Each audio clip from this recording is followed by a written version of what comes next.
Haidong.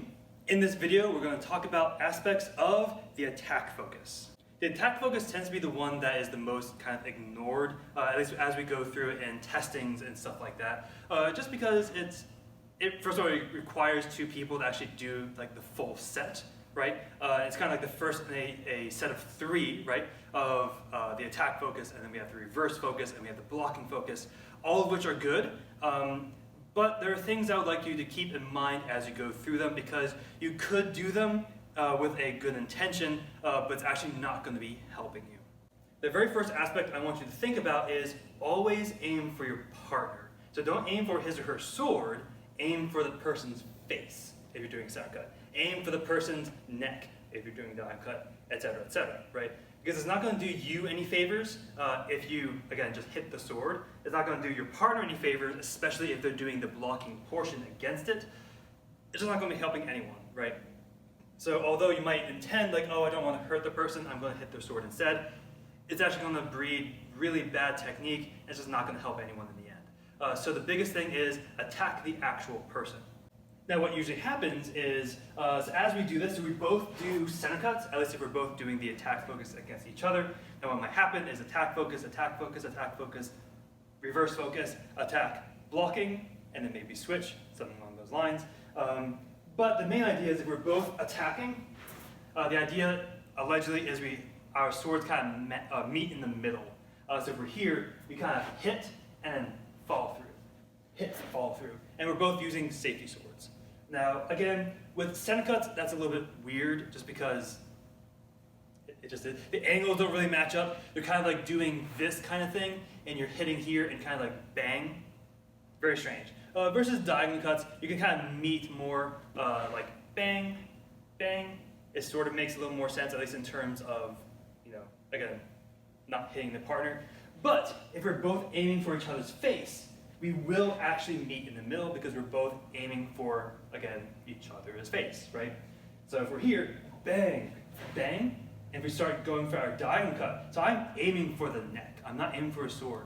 If we do, we both should meet in the middle, and this would be a good time for you to see who has stronger squeezing power. So this is not going to be true if I'm just trying to be like, meh. It's not going to be helpful.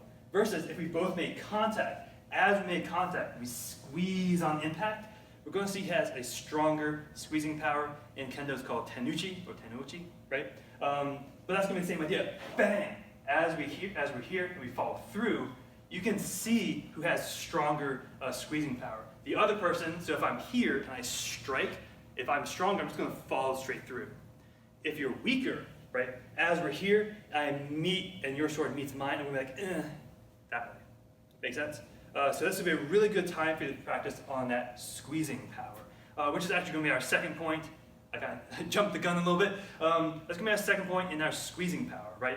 So those two aspects are going to help you directly with your sparring, right?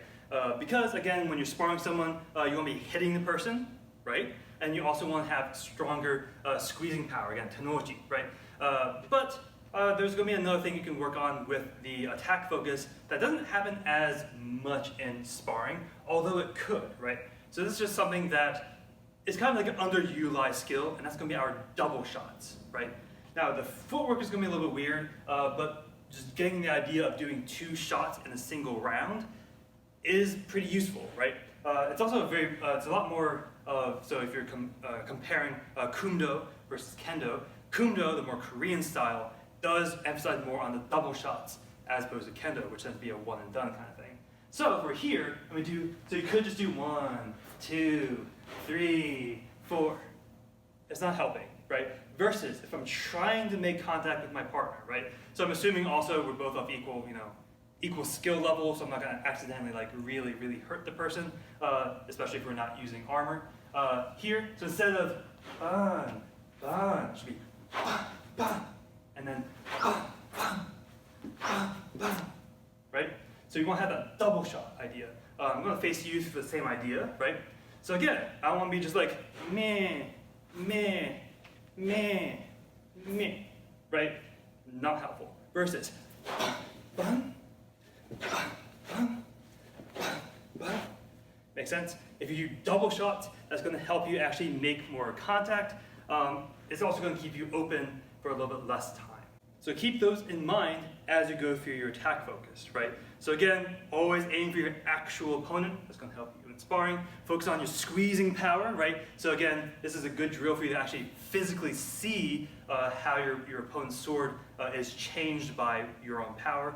And also, think about doing double shots next time you do sparring. But with that, so stay safe, right? So make sure you don't hit each other too hard if you do. So stay safe, stay humble, and keep training. Haidong!